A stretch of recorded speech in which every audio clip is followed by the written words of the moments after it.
All right, so let's get started. We have two senior leaders in the industry who can both educate and entertain us. I know that well. If I may, Michele, may I start with you? Because you're fairly new to the job at Major League Baseball. I have no idea. First day, first week, you sit down. Where do you start? How does that process begin? So that's a great question, Scott. I started by meeting, greeting, listening, and learning, all by Zoom, I might add, given that I started in the midst of a pandemic. But for me, coming new to the industry, it was about getting to learn the lay of the land, meeting people, understanding the business, learning the game. That's how I spent the first 90 to 120 days in this role. In the pantheon of importance, where is listening and has it been lacking? Listening is of the utmost importance, and I think it has lacked.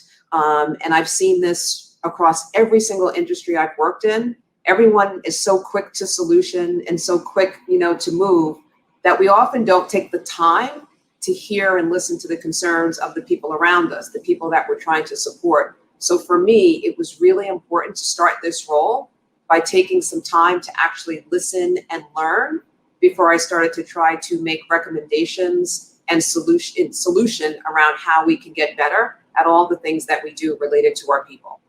I love that we have both finance and sports represented here because I think both have been lacking. I don't think I'm telling any tales, any secrets here. So, Nicole, from your perspective, from what Michele just said, what resonates with you?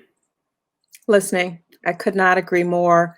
One of the things that has been most rewarding for me over my career at Goldman is learning from our clients. And I would underscore what Michele said.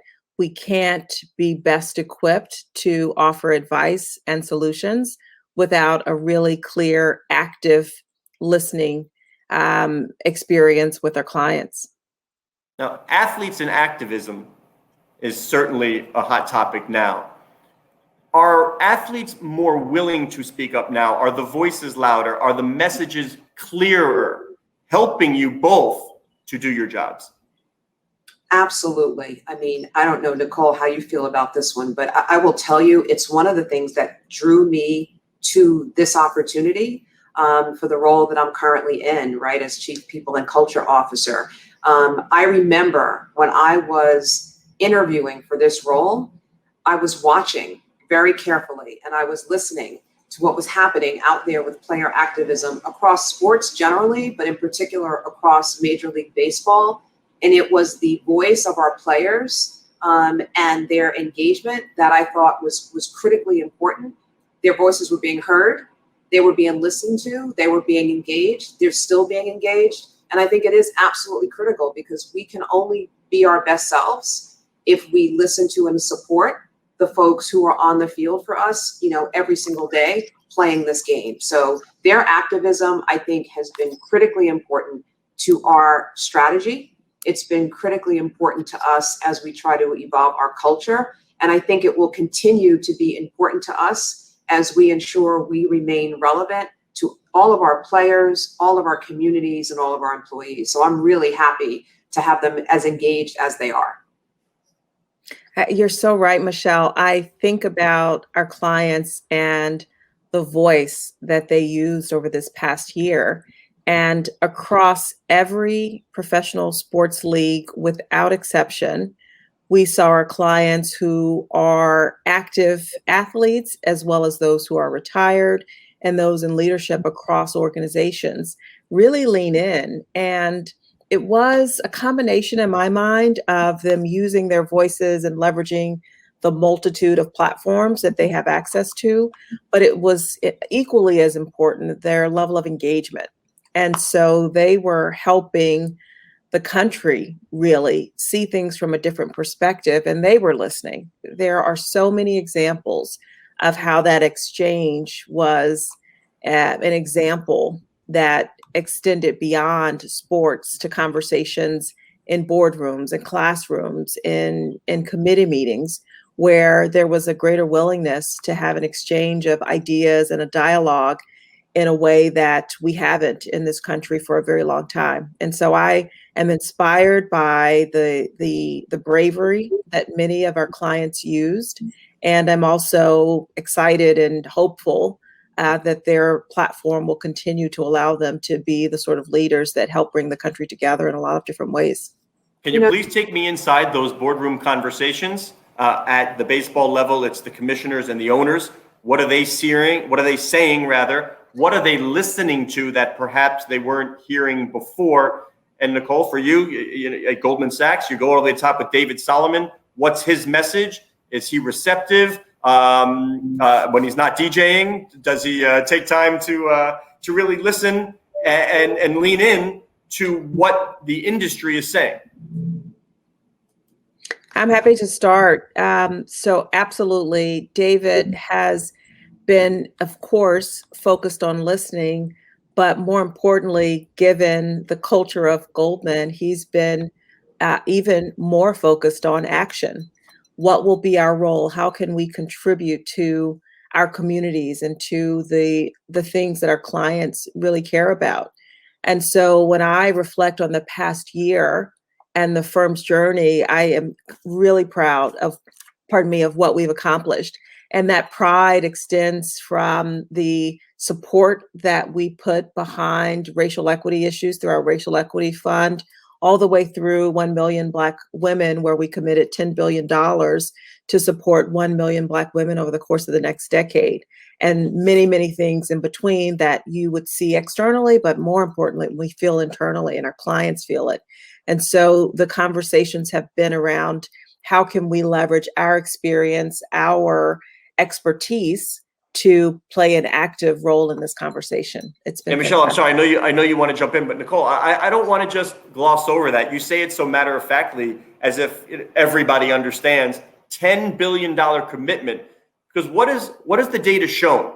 That no change can come is greater than show that capital being to minority-owned businesses and being dispersed and put to work, right?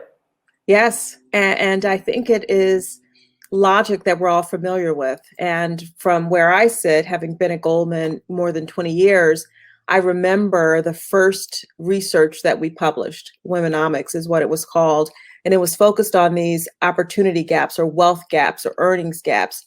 And the data suggests that if we can invest in helping women broadly be more successful, then the impact will have positive ramifications for generations. When you look at Black women, the statistics are even more stark. 90%, or pardon me, women earn 90%, Black women earn 90% of what white men earn. And so while we've heard so much about the wealth gap, to really put a flashlight on this specific opportunity to help influence the outcomes for Black women, therefore their families, therefore their communities, therefore the broader economy, our research said that if we can help focus on a few important areas like education, like healthcare, like the ability to help grow businesses, if we can focus on these really key moments in women's lives and invest in changing the outcome, we can impact GDP for the country as well. And we know that we can't do this alone. So we've been partnering with organizations and learning how we can invest, but also, I should say, support that effort with another $100 million of philanthropy. And so we're at the beginning, but given the data-driven results, we are expecting that the work that we'll contribute will certainly have long-lasting implications and positive impact for the economy. So Michele, what's baseball's most direct route to affect change? Yeah, so I'm gonna piggyback this answer on top of the last question you asked as well, and say that, our whole strategy has been really focused around that conversation engagement that Nicole alluded to, and Scott, you referenced in your initial question. The commissioner, his senior leadership team, we're in active, ongoing conversation with our clubs. So our club owners, our club, community relations leads, et cetera, HR, DEI leads, et cetera, talking about what the issues and the challenges are. We're also in constant communication and partnership with our Players Alliance, which again is that group of players that initially came together over the last year, to shine a spotlight on some of the key issues we needed to address relating to racial equity. And for us, we actually have a very robust 3-pillar platform, if you will, and it's focused on people, culture, and community, and linking very squarely with what Nicole talked about, in our community pillar.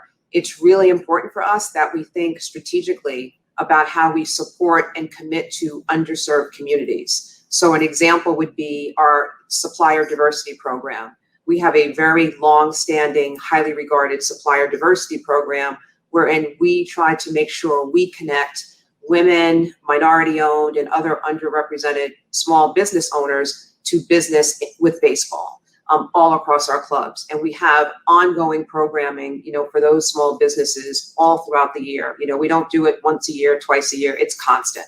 And in addition to that, what I've loved to watch is how our owners and our commissioner have listened to the needs of the Players Alliance, who speak for the broader player population, and thinking about how we show up in our communities, how we support our communities, how we're hosting and mentoring youth, how we're having courageous dialogue, how, during the pandemic, the Alliance literally focused on getting PPE into underserved communities that lacked access to, using our ballparks as vaccination sites, right? So we're trying to really support community efforts and supporting and getting access, information and resources to underserved communities. And again, this is a collaborative effort wherein everyone from the top all the way through and across this organization is involved in that conversation. So I'm really just honored to be here and to be a part of that solutioning. Is it widely accepted that a more diverse conversation, the more diverse the folks in the room, the better the ideas, the better the business, the better ROI? Or do you guys still have to convince people of that? I think for us, our folks get it. I mean, I actually love it because I actually have some of my various colleagues that I talk to on a daily basis. They share with me real life examples. They're like, hey, Michele, guess what happened today?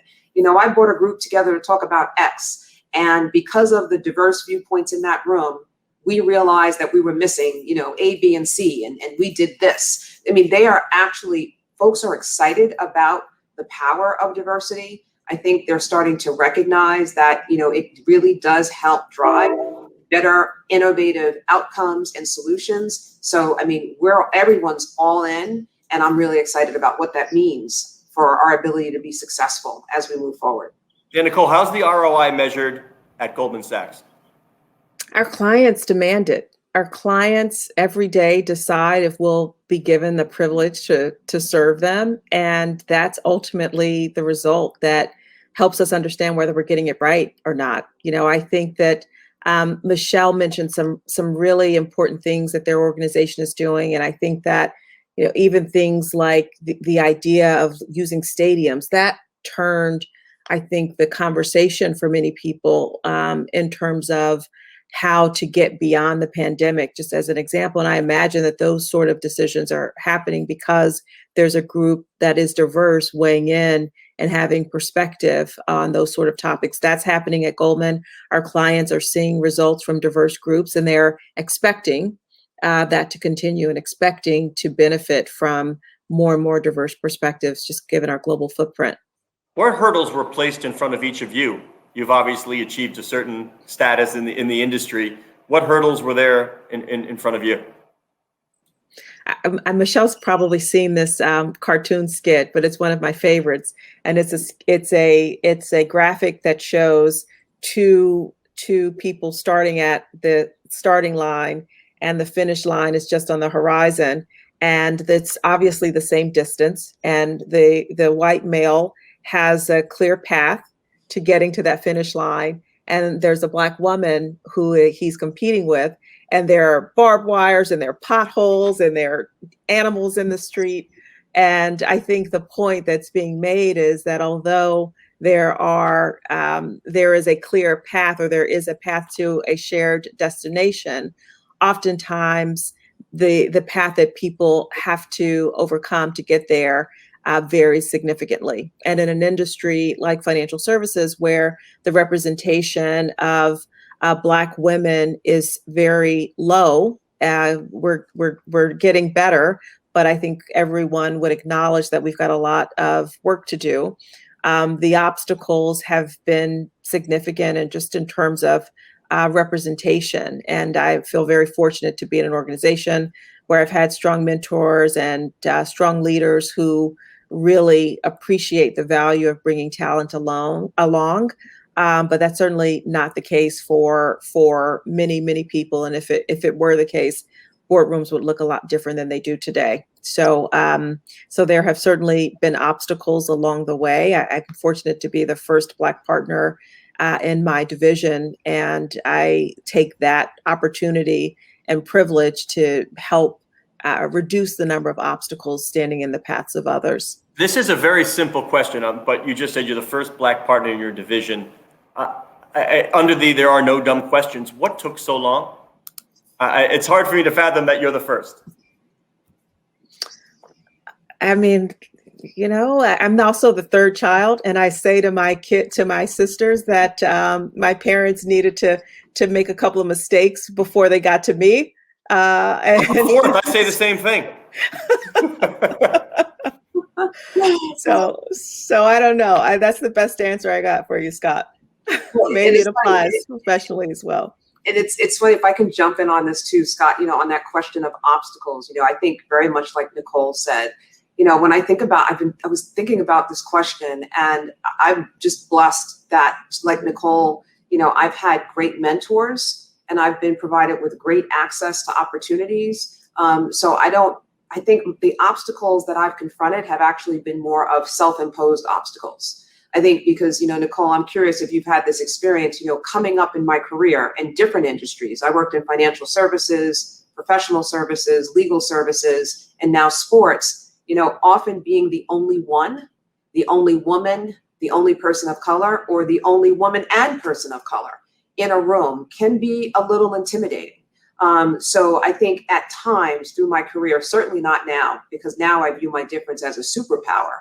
But when I was coming up in my career, I sometimes, as the only one, viewed my difference as a challenge. And so, helping young people coming up in their career appreciate the power of their difference, I think is a huge way that we can overcome any self-imposed obstacles that, women, people of color, and other underrepresented groups may encounter throughout their career. I think for our organizations, it's really important for them to appreciate that the obstacles often look like lack of access, lack of mentorship, and lack of development. So if we can help employees manage, their own self-imposed obstacles or imposter syndrome type of scenarios, and if we can help our organizations provide development, access, and mentorship, I think we will continue to see positive trends in the advancement of diversity at the top of organizations, across industries around the world, actually. All right, Nicole, we have about 30 seconds. Final word to you. Thank you. Thank you for the opportunity to have this platform and to talk about opportunities and to be part of the change that we all want to see. So I'm super proud of what Goldman has done, excited to have the opportunity to connect with Michele, and looking forward to changing things together. Right. I can't wait for you guys to work together in the future. Remember, it started here. Thank you. Michele, Nicole, thanks so much. Thanks. Take care.